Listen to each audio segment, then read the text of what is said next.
2.6 prisms. What makes a figure a prism? It's a three-dimensional figure, 3D figure, with two congruent faces on parallel planes.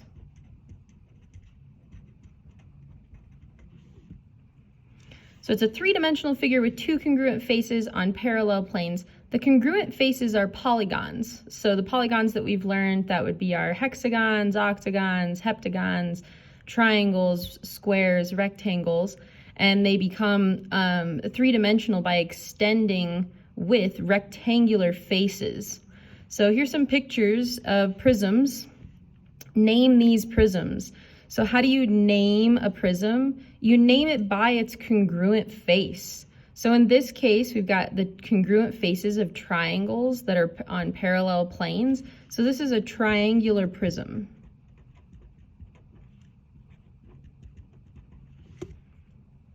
Okay, so this guy here, we can, if it's in the same orientation, it kind of looks like a square. We're not sure that it's a square. It would need to have the congruent markings. You really wouldn't call it a square prism anyways. So really what we're looking at are these, we're gonna assume that this is not the same size on all the sides here, and we're gonna call this a rectangular prism.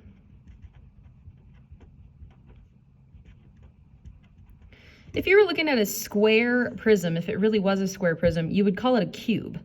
This is definitely a rectangular prism because it's got rectangular faces. All right, this guy, 1, 2, 3, 4, 5. So it's a 5-sided figure of our congruent faces, which means this is a pentagon. And the way that you pronounce this is you say pentagonal.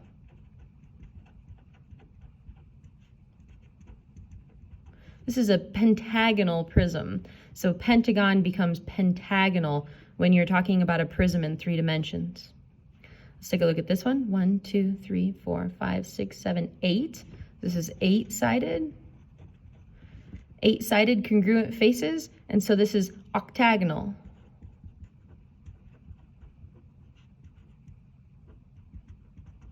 You emphasize the tag part of each of those words. So pentagonal, octagonal prism. I've heard people want to say octagonal or pentagonal, but emphasize the tag part. So pentagonal, octagonal prism. Okay, so now it says draw a hexagonal prism. I almost said hexagonal. Hexagonal prism and 2 nets for this prism. So if we're going to draw a hexagonal prism, there's 2 different ways that you can draw it pretty efficiently. The first way is to draw it similar to this pentagonal prism, where you've got your pentagonal face in the front and you extend out in 3 dimensions for one, either to the left or to the right.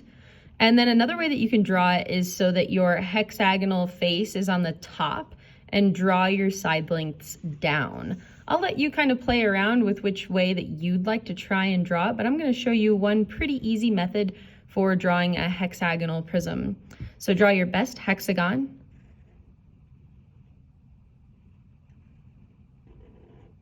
Of course, I'm freehanding this.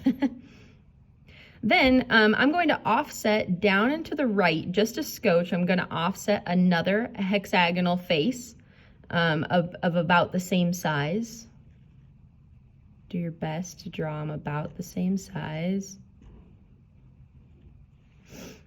So you've got your 2 matching hexagons, and now what you can do is match up their vertices.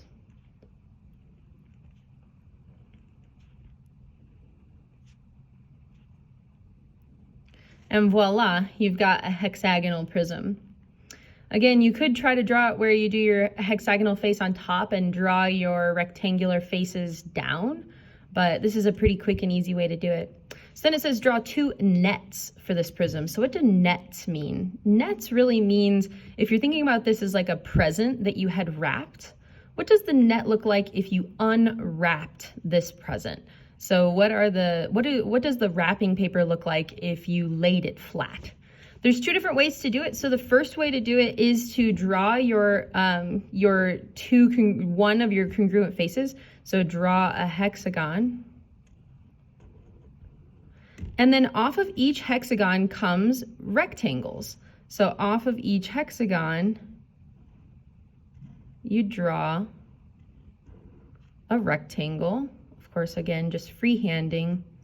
If we wanted this to be more precise, I would use a ruler or something. And then, so now we've got basically like thinking about a present, we've got the bottom and the sides, but you're lacking the top.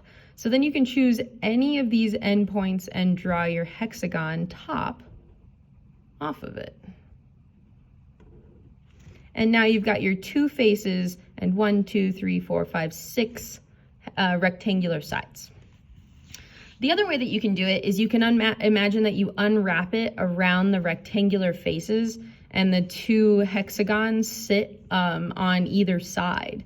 They can't, I'll show you what I mean. So if you draw your 6 rectangular faces,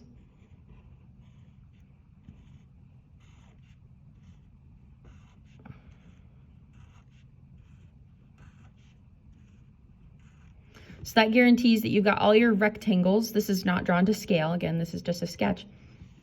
And then you can decide where you want your top and your bottom to be. Technically, your top and bottom could be across from each other right there, or you can have them offset in different spots. You can choose any side length on either the top or the bottom to draw your hexagonal faces. Again, not to scale. Oops, gotta go this way. So very poor drawing there, but you have to have your 2 hexagonal faces on either side. Thank you.